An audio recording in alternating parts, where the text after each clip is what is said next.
So I wanted to do another video about responding to the Tree of Logic and Mike Enoch debate because I found that she had actually uploaded it, so I was able to watch it again and take some notes.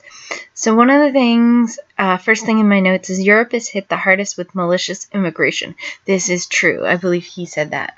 And there are less Jews in Europe and practically none in power in Europe. So Tree actually ends up making this point after I made a note of it. And Mike Enoch responded by talking about a Martin Schulz. And Tree said he's not Jewish. Mike Enoch said he's half Jewish. And Tree said, I knew he wasn't Jewish. Now here's the thing. He's not half Jewish. If he is, I want to see evidence because when I looked him up on Wikipedia, it said he was Catholic. And it said that he is at odds with Israel and that he prefers the Palestinians. So, Shazam on that one. Now, Enoch thinks that the U.S. created unrest in the Middle East. And, to some extent that may be true because of our previous president, Obama. But does this guy even know that our Navy was actually created as a response to Muslims? The Barbary pirates,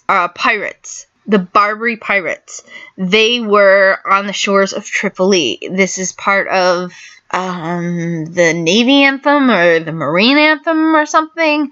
On the shores of Tripoli or something like that. Yeah, well, the shores of Tripoli, Barbary pirates, that's who it was. It was Muslims.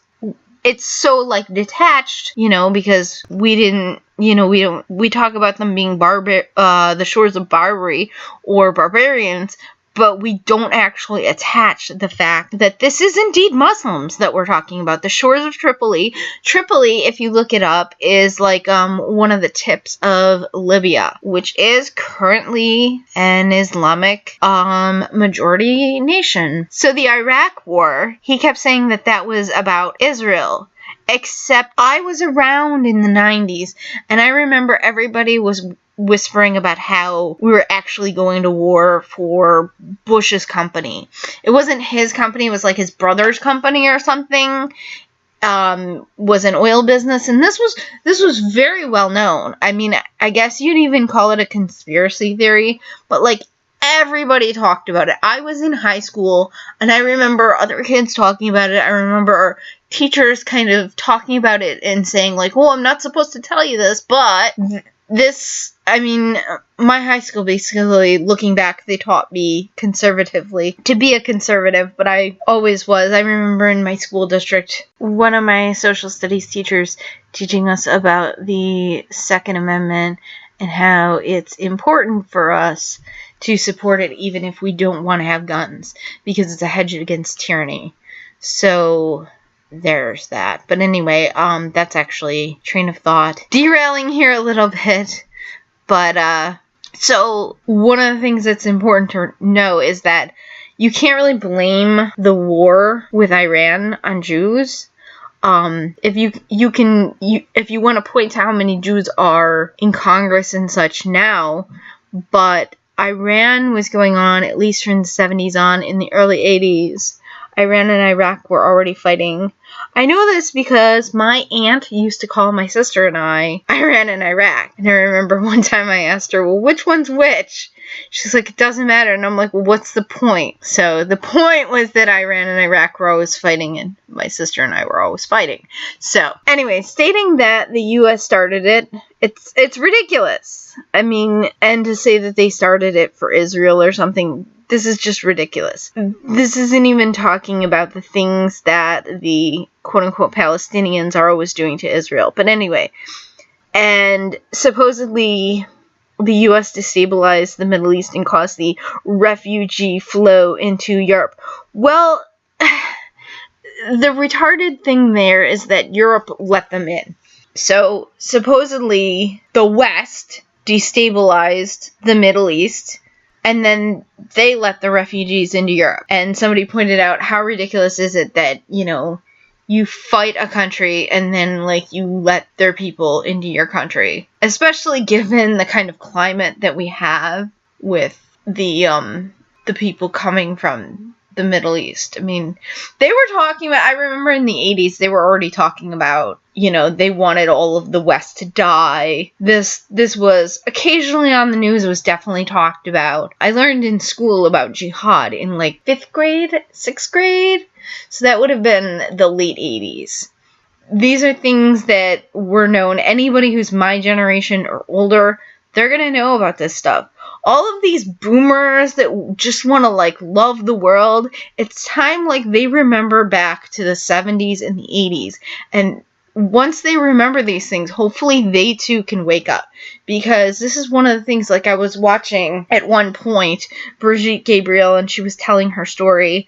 And I was like, wait a minute, yeah, I remember that, Lebanon. I remember Lebanon being on the news all the time in the early 80s. I remember that. So when she told her story, I knew that it was accurate because I was able to remember that there was indeed wars going on and that Lebanon was indeed. I remember Beirut was on the news, and I remember the adults saying, it used to be the Paris of the Middle East. I remember adults saying that when I was a kid. When I was 5 years old, I remember adults saying this. And also, most of the migrants that are coming to Europe, a lot of them are not refugees. Many of them are from Africa, not the Middle East. Even a huge bunch of them are coming from sub-Saharan Africa. I keep hearing Sudan. Did we mess with Sudan? I don't think we messed with Sudan. So why are all these quote-unquote refugees coming from Sudan? Yeah, I don't think so. And it's funny because a lot of the people on the alt-right actually do videos on this stuff, and they know this. They do videos complaining about the fact that it's Africans, that it's not even Syrians going to Europe, it's Africans. So, and especially, some of these people, they don't consider her alt-right, but still, Lauren Southern is, I would say she straddles the alt-right and the regular conservative movement, because she does kind of cover topics of interest to the alt-right, while she doesn't exactly hold their views of an ethno-state and the JQ. But there's many of us that kind of straddle that, where we are, pro-white advocacy, and we definitely don't want the immigration going on. I myself fit in that category. 25% of Jews vote on the right, and a lot of them feel this way. A lot of them are upset about immigration. So, now I will agree that white interests are tied to genocide since World War II because of the things that happened with the Nazis. But I don't know if I would necessarily blame that on Jews. It may just be white guilt. Now, Enoch also says that Jews have a cohesive identity. And this is an absolute falsehood. 25% of Jews vote on the right at this point. Now, I think that it's definitely growing. I went out to try to talk to people for the mayoral election here in New York City. And I did some online advocating. The Republican candidate had gotten an endorsement from the Modern Orthodox newspaper here. So I went ahead and I posted it in some different Jewish forums, and then I also went out to a Jewish neighborhood that I don't live in, and I met some people on the way from another Jewish neighborhood, and I spoke to them. And what I found was both neighborhoods, I was told one of the neighborhoods where I spoke to people, one of the neighborhoods that I spoke to was a neighborhood where people tend to vote similarly.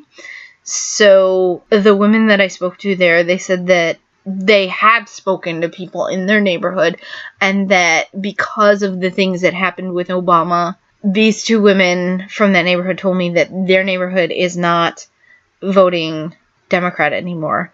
I also was in another Jewish neighborhood, and several people told me that, as well as yet another. Basically, what I was hearing from most of the people is that because of Obama, everybody has pretty much said they don't want to vote Democrat anymore.